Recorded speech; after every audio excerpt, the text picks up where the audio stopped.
That's amazing. Yeah. And something that probably for people that are thinking about how to start experimenting with these ideas of democratic horizontal education and relationships is that when you went to Summerhill, there was already a structure. Kind of kids were used to it, were used to the laws, the way the parliament works and everything else.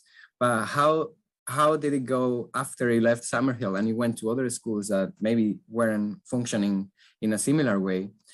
What did you take with you? What could you implement in those other learning spaces? So yeah, Summerhill is very fortunate that it's an existing place with lots of people who've been there a long time and lots of long-term students, which are sort of the culture keepers, and they sort of keep that kind of culture alive. Before I say what I've taken away, I visited other schools that are fairly new and we're trying to implement democratic meetings, and they often struggled because it's a difficult process. It's not easy, and we even had some Summerhill students leave, and I visited them in another school in Germany that and they're like, oh my God, the meetings are terrible. Like they don't know how to do, the students, and suddenly you had a 9-year-old running the meetings at the school in Germany because she just knew how they should be, kind of a thing. It was so it's quite interesting to see how difficult it is to set those up. There's actually a documentary that a friend of mine made about the first year of a school, a democratic school in the US, called Approaching the Elephant. And it's interesting to see how the kids at that school grow into that system of the meetings and the formality, because they're actually really formal things in terms of the voting and the taking turns, and it's a very formal affair. So that's an interesting watch. The first job I had after Summerhill was in the US at the UN school. And of course I was like, oh, it works so well at Summerhill, it must work here. So of course I started it was a class meeting. I didn't do it as a school, just with my class. And then try to give them, as much as I could, the power to decide things within the classroom potentially, or they could bring things to the meeting and vote on them. And of course it turned into utter chaos. And I had to realize that for children who weren't in a system like that or had never experienced it, it's a huge leap to suddenly go and say, here's a meeting, decide. And I think I should have put much more of a process in place to enable them, to train them in a sense to use that mechanism. So it didn't work out as well as I'd hoped.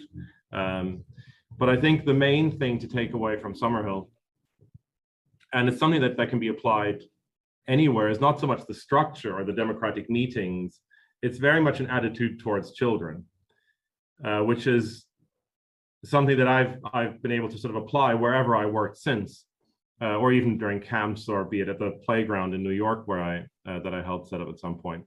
And it's sort of being what Neil said, on the side of the child, is very much that idea that you engage with them at eye level, which I guess for me is a little bit easier simply because I went through the Summerhill sort of, or I stayed at Summerhill for quite some time. And to see young people as full human beings, not as something on the way, not as a becoming a soon-to-be adult, not as a vessel to be filled, not as this vulnerable thing that only needs protection or that needs to be taught everything, but as a full human being who has a rich emotional life, who has valuable ideas, and who often doesn't necessarily have the skills to articulate all of that, but given a bit of support and a chance and time, they will be able to do that. And I think that's quite an important thing to take away. And no matter, you can, if you go to, work in a state school, it kind of means, if there's somebody complaining about something the class has to do, you can literally sit down and be like, hey, I hate this too. This is outside of my power to change, but how can we make this a better situation for all of us? And that's just an honesty that I think children value, and it goes a long way. It makes their life or the students' lives much more comfortable. As an adult, or as a teacher, it's probably a bit more work because boundaries sometimes become a bit blurry.